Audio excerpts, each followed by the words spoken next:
Bonjour à tous, nous sommes le mercredi 8 octobre 2025 et notre cher ami Max Blumenthal est avec nous.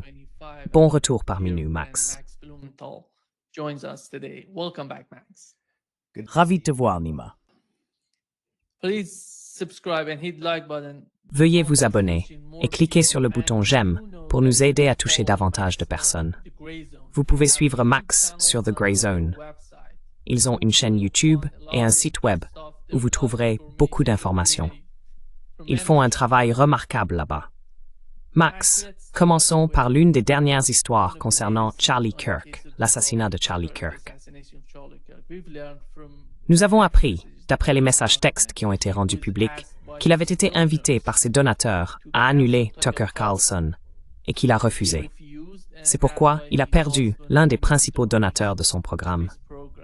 Il a déclaré, 24 heures avant ces messages, qu'il envisageait de se retirer de la cause pro-israélienne. Quelle est ton opinion sur ce qui s'est passé? Comment vois-tu la situation autour de l'affaire Charlie Kirk?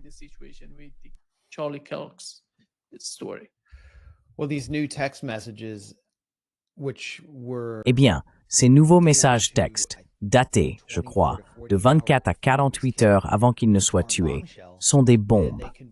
Ils confirment tout ce que je rapporte depuis que j'ai commencé à couvrir son meurtre.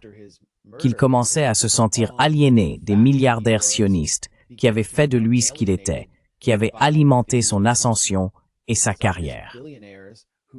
J'ai mené cette enquête en 3 volets, et dans la 3e partie, j'ai enfin trouvé le nom de l'un de ses plus grands donateurs, l'homme qu'il avait soutenu depuis le début, Robert Shillman. Ce n'est pas seulement un donateur anti-palestinien qui contribue largement à Friends of the IDF et à l'entreprise de colonisation en Cisjordanie occupée, mais aussi un donateur anti-islam qui a donné énormément d'argent à Stephen Yaxley Lennon, alias.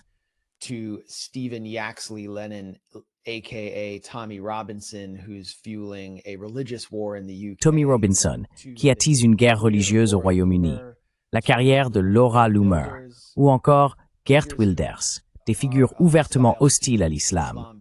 Point final. Robert Shillman a été, dès le départ, un important soutien de Charlie Kirk, avant de se retirer d'un don de 2 millions de dollars. Ces rumeurs circulaient dans les milieux conservateurs, et j'ai réussi à les confirmer en parlant directement au téléphone avec Robert Shillman lui-même. Puis Candace Owens a commencé une série de diffusions en direct. En fait, elle diffusait en direct à ce sujet depuis le début, discutant non seulement des faits que nous avons confirmés concernant Charlie Kirk et son éloignement des donateurs pro-israéliens, mais aussi de diverses théories sur son assassinat.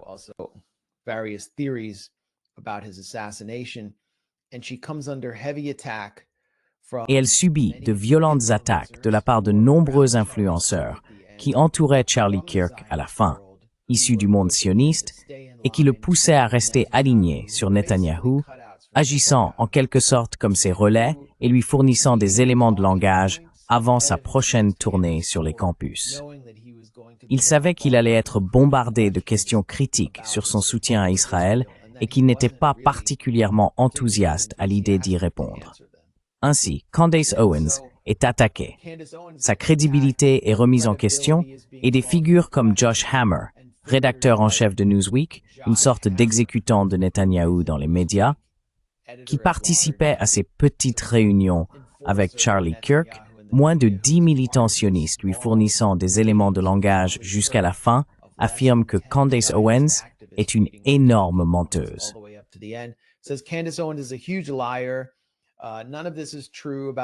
Rien de tout cela n'est vrai concernant Charlie Kirk quittant le mouvement.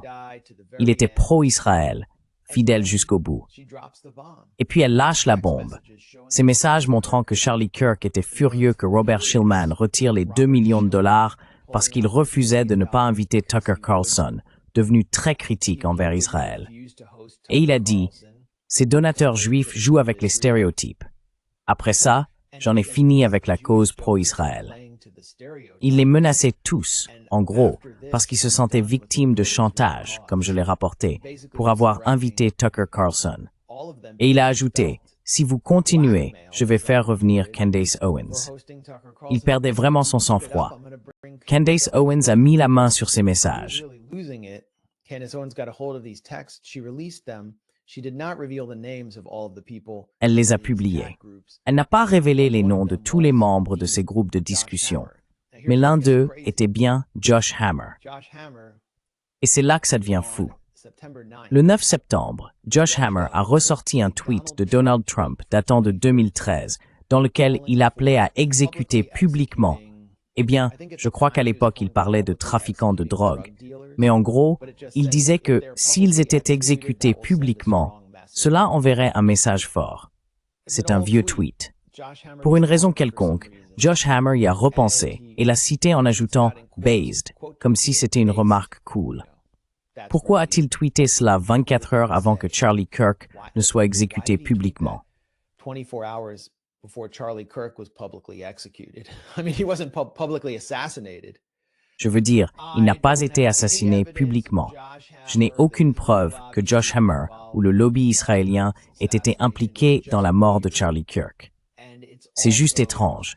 Et c'est aussi extrêmement malhonnête de la part de toutes ces figures, de Bill Ackman, le milliardaire porte-parole de Netanyahou, à Josh Hammer, en passant par tous ceux qui entouraient Charlie Kirk, jusqu'à Netanyahou lui-même, qui a tenté de revendiquer son héritage, de continuer à affirmer que Charlie Kirk a soutenu Israël jusqu'à la fin, alors que leur propre comportement est ce qui l'a aliéné. Il n'était pas vraiment ému par la souffrance des Palestiniens. Il publiait encore des déclarations anti-islam.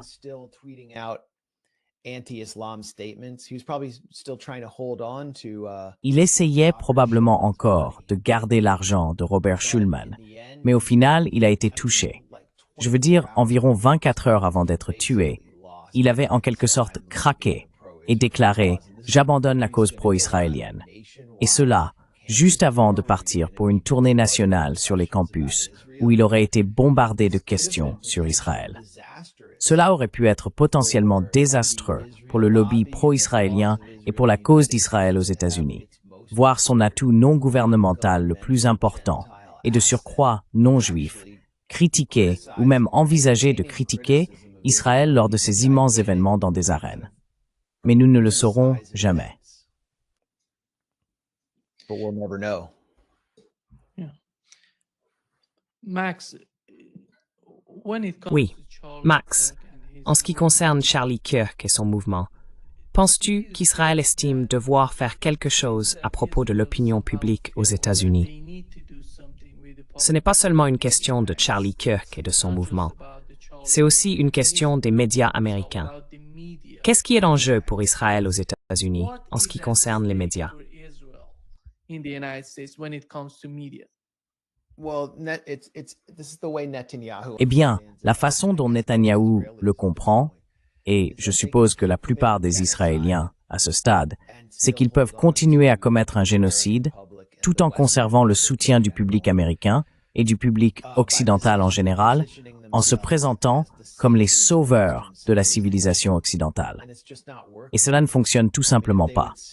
Je veux dire, s'ils arrêtaient de déchiqueter des enfants, de tuer entre 90 et 150 personnes et d'en blesser des centaines chaque jour, de détruire des villes sans raison, de mener un nettoyage ethnique, ce que nous pouvons tous voir, malgré les efforts croissants de Twitter X pour tout censurer, sous prétexte que c'est du contenu sensible, tout en diffusant librement de la pornographie, on peut le voir sur Twitter X d'un simple clic.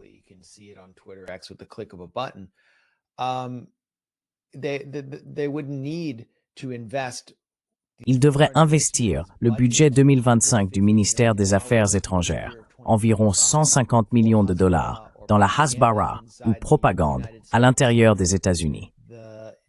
Le gouvernement israélien vient tout juste de signer un contrat de 4,5 millions de dollars avec une société de lobbying pour tenter d'influencer les esprits des chrétiens évangéliques fréquentant les églises de 4 grandes villes de l'Ouest: Las Vegas, Phoenix, la région de Los Angeles et Denver. Les églises évangéliques de ces zones se verront proposer un programme de partenariat visant à géolocaliser leur terrain, ce qui signifie que tous les fidèles verront leur téléphone inondé de publicité et de contenu du gouvernement israélien, diffusé par cette société de lobbying faisant la promotion du tourisme en Israël. Ils auront même droit à des expériences de réalité virtuelle sur le thème du 7 octobre à l'intérieur de l'Église.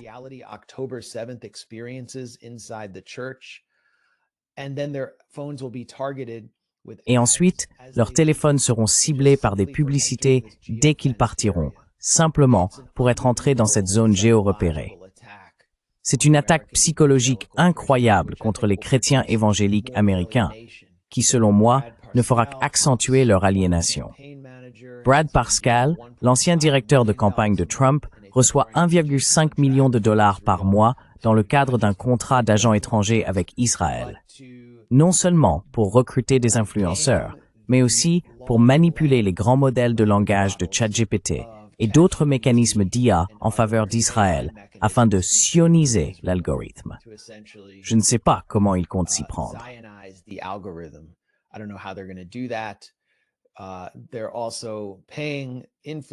Ils paient également des influenceurs, un très petit groupe présenté comme des influenceurs anti-woke, parce que le problème se situe désormais à droite.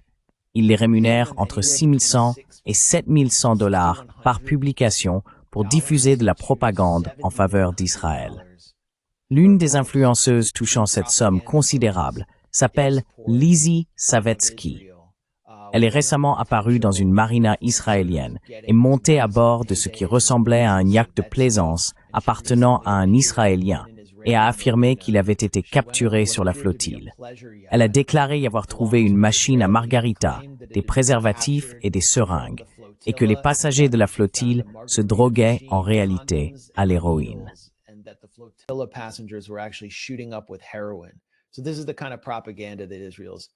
Voilà donc le genre de propagande que finance Israël. Et si vous regardez les réponses à ces publications, elles sont toutes négatives. Il y a des mèmes à 7 000 dollars par publication qui se moquent des influenceurs. Cela provoque un terrible retour de flamme.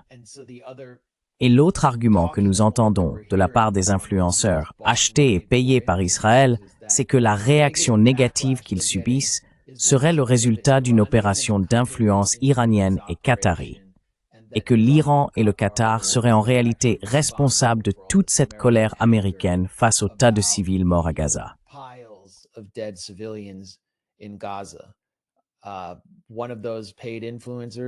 L'un de ces influenceurs payés, ou prétendument payés, est Ben Jones de CNN, qui a fait une blague dans Real Time with Bill Maher. Bill Maher étant un lèche-bot de Netanyahou, un nouvel athée anti-islam qui anime une émission sur HBO.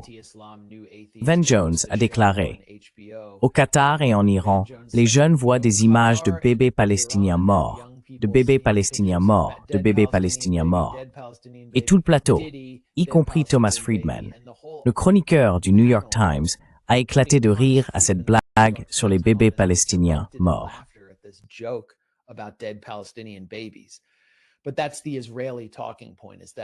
Mais c'est là le discours israélien, que nous ne réagissons pas réellement à la réalité. Notre indignation ne serait pas pure, elle serait le résultat d'une opération d'influence étrangère. Et c'est une pure projection, car tout ce qu'ils font dans notre pays représente l'ingérence étrangère la plus importante, la plus corrompue, la plus scandaleuse et la plus toxique de l'histoire des États-Unis. C'est tout simplement l'Israel Gate. Et pourtant, les médias traitent cela comme si de rien n'était. Et de plus en plus, les médias sont contrôlés par cette influence, alors qu'Israël, par l'intermédiaire des hommes de paille milliardaires de Netanyahou, rachète des actifs médiatiques clés aux États-Unis.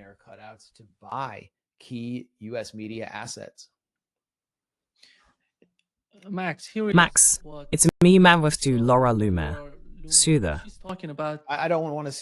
Je ne veux pas voir Laura Loomer. Ne me montre pas Laura. Il est trop tôt. Non, tu peux la montrer.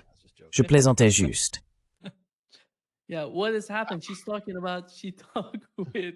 Oui, que s'est-il passé?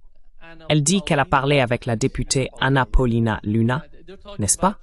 Il parle de la Chine, qui serait derrière l'un des groupes liés à l'enquête du FBI et au lien avec Tyler Robinson. On dirait qu'ils essayent de relier la Chine à l'affaire de Charlie Kerr. De quoi s'agit-il exactement? Est-ce qu'Israël cherche simplement à provoquer un conflit pour se rapprocher des néoconservateurs? Je suppose que les néoconservateurs sont sionistes. Mais pourquoi irait-il aussi loin contre la Chine? But why do they need to go in that direction, in that far against China? Yeah, Laura Loomer is someone who's sort of a Oui, Laura Loomer est quelqu'un qu'on pourrait qualifier de, disons, figure du renseignement privé, mais ce n'est pas vraiment du renseignement qu'elle produit. C'est plutôt de la désinformation, une manière de brouiller les pistes et de salir au nom de ses clients, parmi lesquels figurent des intermédiaires israéliens. Anna Paulina Luna, dont le vrai nom est Anna Paulina Meyer-Hofer, et qui a eu une carrière dans, disons, l'industrie du divertissement avant d'entrer au Congrès, est également un sujet d'influence israélienne majeure. Ce qu'ils essaient de faire, c'est simplement de déplacer la discussion vers un adversaire officiel fondé sur de simples conjectures. Je veux dire, Laura Loomer, en même temps, depuis des semaines, promeut ce récit alarmiste sur une attaque imminente d'Al-Qaïda dans des villes américaines. Narrative about an imminent Al-Qaeda attack inside US cities. So everything that she's trying to do is trying to distract. Donc tout ce qu'elle essaie de faire, c'est de nous distraire et de détourner l'attention de la réalité qui nous saute aux yeux.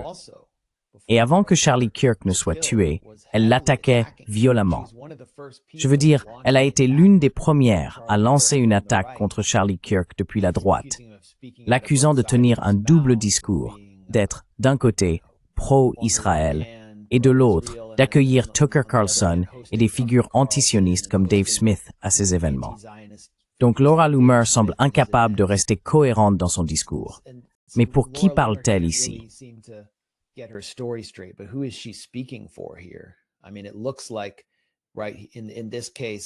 veux dire, on dirait que dans ce cas, elle parle au nom de Netanyahou et essaye d'amener les Américains ou les gens du monde MAGA à blâmer la Chine. Et je ne sais pas à quoi elle fait référence, à quoi elle pourrait bien faire référence, ni où sont les preuves. Mais cela ne semble tout simplement pas logique que la Chine ait un rôle là-dedans. Je veux dire, Israël a beaucoup investi dans la carrière et la vie de Charlie Kirk. Qu'est-ce que la Chine a à voir avec tout ça? Oui, hier c'était l'anniversaire du 7 octobre, tu sais, le jour où le Hamas a attaqué Israël.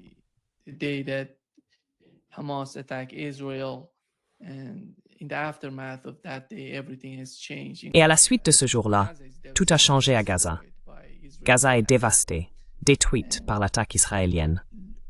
Et en regardant ce qui s'est passé, Max, et ce qui se passe aux États-Unis, les personnes qui s'opposent à ces politiques au Moyen-Orient ne sont pas seulement des progressistes d'extrême gauche du Parti démocrate. Elles se trouvent en réalité du côté droit des républicains. Des gens comme Steve Bannon. Il est intervenu et a parlé de la situation au Moyen-Orient, de la guerre contre l'Iran et de la réalité du 7 octobre. Avant d'en venir à ton commentaire, voici ce que Steve Bannon a dit dans son podcast. Here is what Steve Bannon said on his podcast.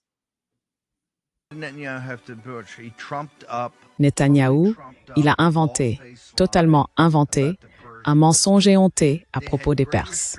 Ils avaient de plus grandes ambitions stratégiques et ne se souciaient pas d'entraîner les États-Unis dans une guerre de 20 ou 30 ans. Cette époque est révolue. Le président Trump s'est affirmé en disant « Hé, tu es un protecteur ». Qu'a dit Netanyahou? Il a donné des ordres, n'est-ce pas?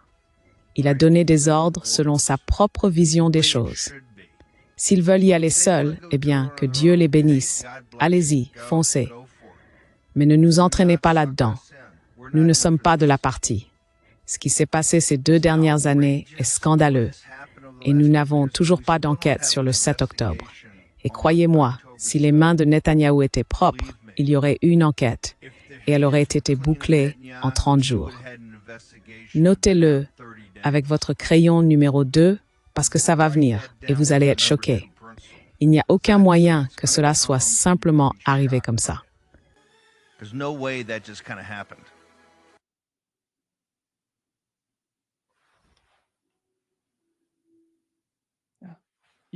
Vous savez ce qui est important à propos de Steve Bannon. Il touche un type de public que la gauche et les progressistes ne peuvent pas atteindre. Et c'est important pour les Israéliens. Vous reprenez cela. Well, Steve Bannon's been pushed out. I mean, he was pushed Eh out bien, first by Steve Bannon a été Elon évincé. Musk. Je veux dire, il a d'abord été écarté par Elon Musk, il n'est plus chef de cabinet, il est un peu dans la nature, essayant de mener ce combat pour America First. Et il est devenu hostile à ce qui était pourtant un fervent partisan d'Israël depuis longtemps. Steve Bannon a été l'un des fondateurs de Breitbart, avec Andrew Breitbart, qui a en fait été créé après une rencontre à Jérusalem avec Benjamin Netanyahu, lequel aurait promis de l'argent provenant de son cercle de millionnaires aux États-Unis pour une nouvelle série de magazines conservateurs en ligne. L'un d'eux était Gateway Pundit.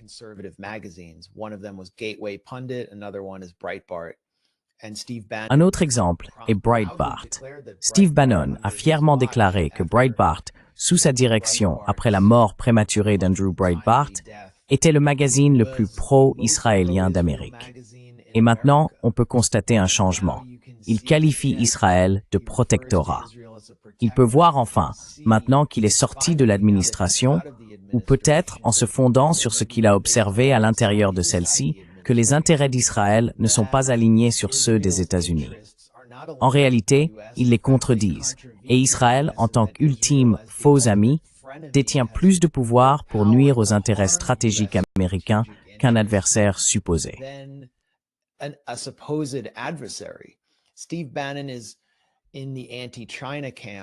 Steve Bannon fait partie du camp anti-Chine, et il estime qu'Israël entraîne les États-Unis dans un conflit dévastateur et multigénérationnel avec l'Iran, qui épuise leur stock de missiles THAAD, des missiles qui auraient dû être envoyés à Taïwan et à d'autres États vassaux indo-pacifiques, censés mener la guerre de première ligne contre la Chine.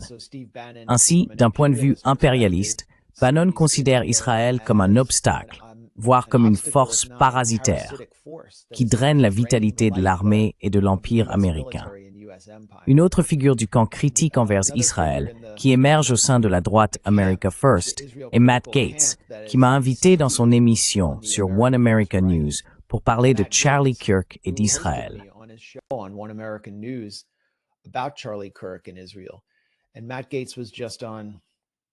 Et Matt Gaetz était récemment invité dans une émission de Tim Pool, où il revenait sur son passage au Congrès et sur sa participation à l'AIPAC, avant d'avoir, selon ses mots, une sorte de révélation. Il a expliqué que chaque membre du Congrès portait un code QR et que les membres de l'AIPAC pouvaient simplement le photographier ou le scanner avec leur téléphone pour faire un don à ce membre du Congrès. Imaginez à quel point cela peut être aliénant. Être traité comme si l'on participait à une sorte d'enchère d'esclaves, entouré de donateurs représentant un État étranger. Ce sentiment d'aliénation ne cesse donc de croître. C'était le même sentiment d'aliénation que Charlie Kirk a ressenti dans ses derniers jours et ses derniers instants, alors qu'il était en quelque sorte assiégé par les intermédiaires de Netanyahou.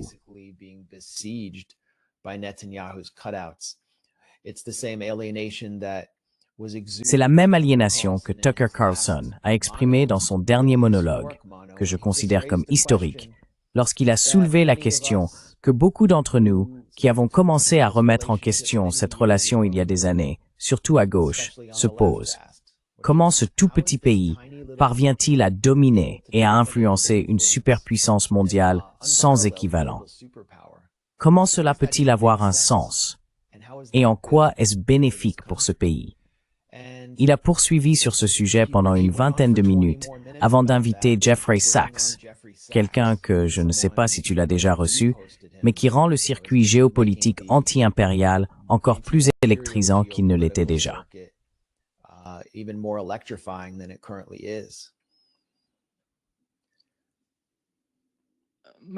Max, penses-tu qu'au final, nous allons découvrir ce qui s'est réellement passé le 7 octobre?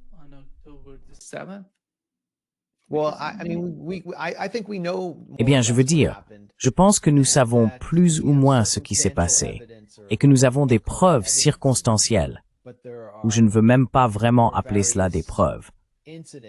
Mais il y a divers incidents qui amènent beaucoup de gens, en particulier en Occident, qui n'ont pas été sur le terrain dans l'enveloppe sud de Gaza, en Israël ou dans la bande de Gaza elle-même. et qui ne connaissaient pas vraiment la résistance et qui considèrent Israël comme une force toute puissante dotée d'un œil omniscient, à croire qu'il s'agissait en quelque sorte d'un complot interne, qu'Israël non seulement soutenait secrètement le Hamas, mais a laissé faire. Et il est certain qu'il existe des éléments montrant qu'Israël a tiré profit d'une certaine manière du 7 octobre. Mais tout ce que nous avons, ce sont ces éléments circonstanciels. Par exemple, des membres de la brigade Givati qui ne sont pas entrés dans un kibbutz à temps.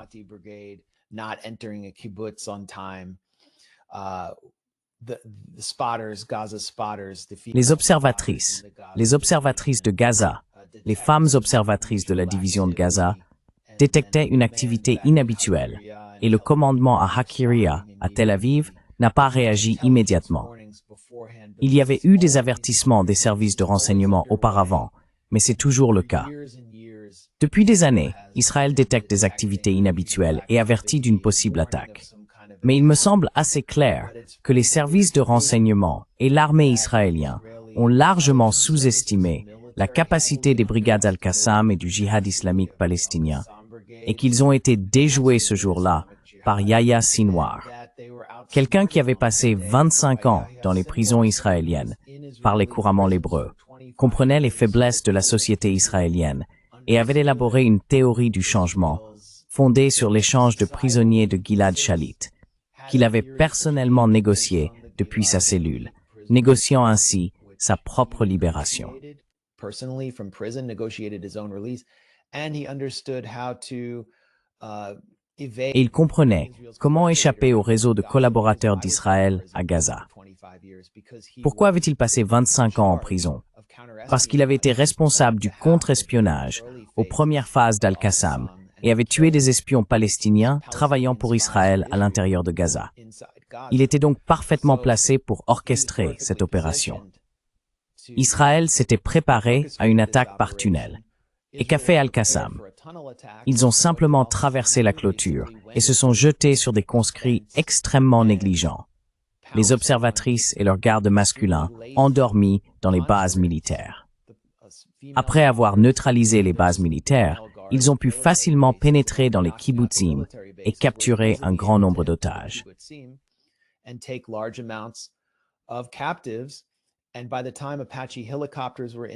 Et au moment où les hélicoptères Apache étaient dans les airs et les chars au sol, ils ont reçu l'ordre d'appliquer la directive Hannibal, ce qui, à mon avis, constitue le véritable scandale du jour. Combien de civils israéliens ont été tués par l'armée israélienne? Nous apprenons maintenant que sur la plage de Zikim, la plage la plus proche de Gaza, vers 6 heures du matin, lorsque des militants du Qassam sont arrivés à bord d'un canot pneumatique et ont commencé une attaque contre la base navale de Zikim, une cible que le Hamas avait déjà attaquée auparavant, une équipe de nageurs de combat avait réussi à frapper la base en 2014. Ce n'est donc pas sans précédent. À ce moment-là, un bateau de la marine israélienne a ouvert le feu sur toute la plage, tuant possiblement des dizaines de baigneurs israéliens.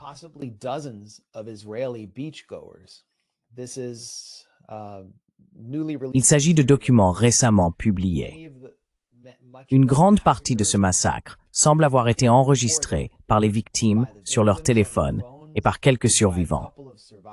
L'armée israélienne a effacé le contenu de ces téléphones et refuse de diffuser ces images, tout en parcourant le monde pour montrer à chaque personne influente sa version soigneusement préparée de ce qui s'est passé le 7 octobre. Je pense qu'il est possible que des centaines de citoyens israéliens aient été tués par l'armée israélienne ce jour-là, ce qui s'ajoute aux quelques 350 soldats israéliens, des combattants en service actif, qui ont été tués par des militants du Hamas ce même jour.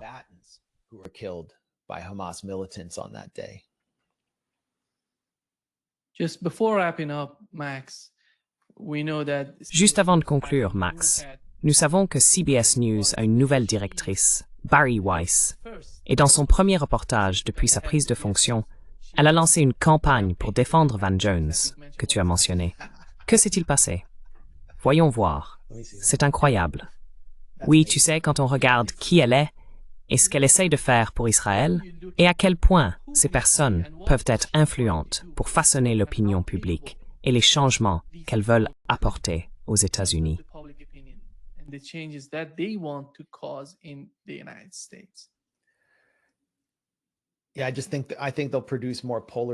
Oui, je pense simplement qu'ils vont produire davantage de polarisation et d'aliénation, mais personne ne regarde CBS News. Ce qu'ils essayent de faire, c'est d'empêcher les médias traditionnels de s'éloigner de la ligne pro-israélienne classique et même de montrer la situation humanitaire à Gaza. Ils ont neutralisé un atout médiatique majeur.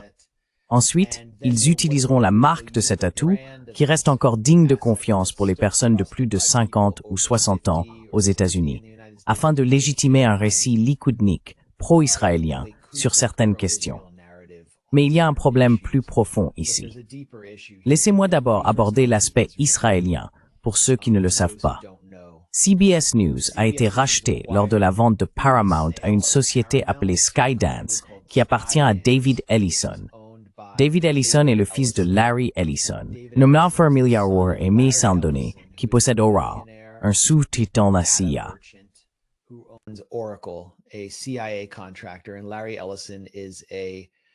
Et Larry Ellison est un sioniste juif pur et dur, proche de Benjamin Netanyahu, qu'il a reçu sur son île privée, et il siège au conseil d'administration de Friends of the IDF. Son fils, comme nous l'avons rapporté dans The Grey Zone, en citant les travaux du journaliste Jack Poulson, a en réalité participé à un projet appelé 12 Tribes, dans lequel le gouvernement israélien en 2015 recrutait 12 milliardaires sionistes américains pour financer des activités d'espionnage et de sabotage contre le militantisme de solidarité avec la Palestine aux États-Unis. Voilà donc qui est le propriétaire de CBS, un homme qui agit en pratique comme un espion israélien. Israël a acheté cela. Israël a en quelque sorte acheté TikTok aussi.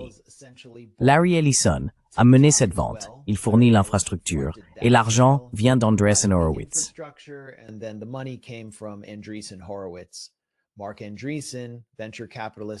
Marc Andreessen, le capital risqueur, soutient Barry Weiss et est également impliqué dans la technologie des drones.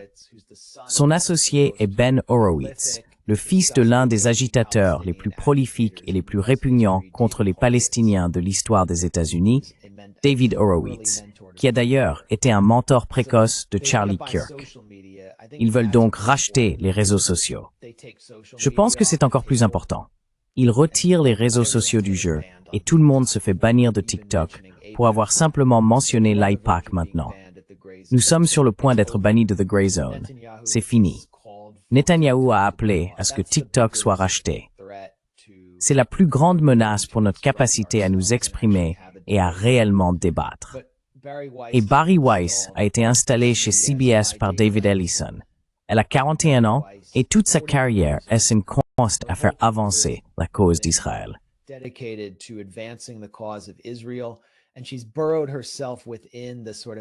Et elle s'est intégrée dans ce mouvement anti-woke, centre-droit, se présentant comme une voix du bon sens face, par exemple, à la question des femmes trans autorisées dans les vestiaires des filles.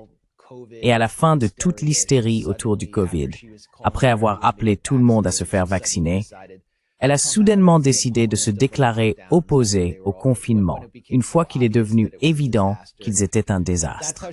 C'est ainsi qu'elle positionne CBS News à travers sa newsletter, The Free Press. En somme, après avoir quitté le New York Times en affirmant que c'était une ruche libérale infestée par le virus de l'esprit woke, elle a fait son retour grâce à une publication appelée The Free Press.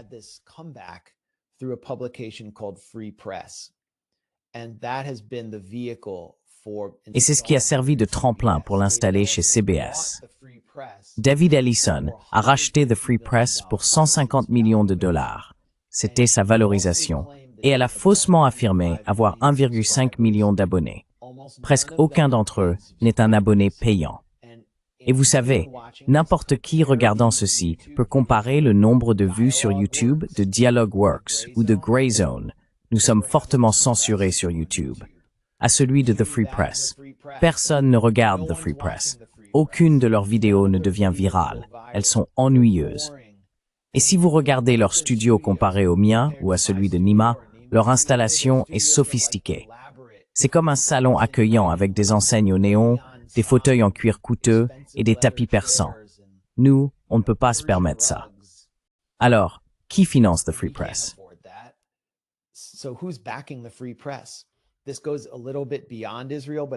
Cela va un peu au-delà d'Israël, mais c'est lié à Israël.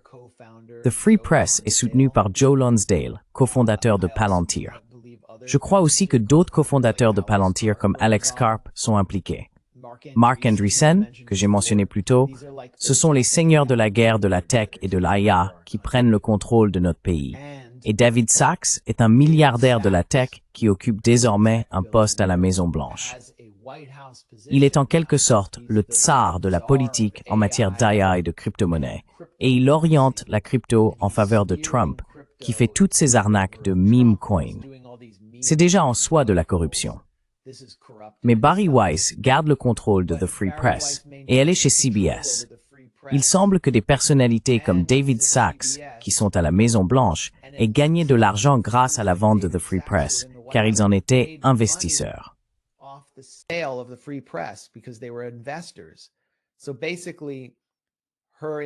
En gros, son arrivée chez CBS profite à une classe de seigneurs de la guerre de l'IA qui sont tous des ultrasionistes, en violation du propre code d'éthique de CBS, publié sur son site web.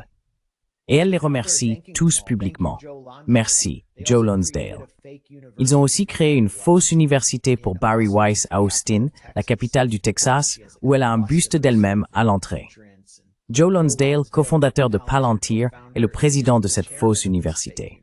Ainsi, chez CBS, elle est probablement amenée à promouvoir les intérêts des seigneurs de la technologie, y compris celui qui se trouve à la Maison-Blanche et qui a tiré profit de sa carrière. Elle leur est en quelque sorte redevable.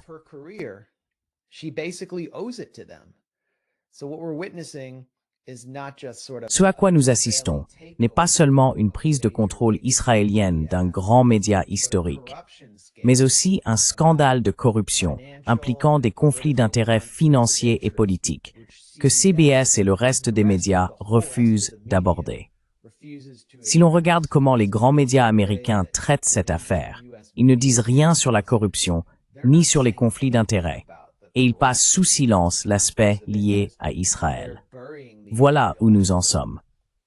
Et c'est pour cela que les gens se détournent des médias d'entreprise pour regarder Dialogworks et The Grey Zone, parce qu'ils voient clair dans tout cela.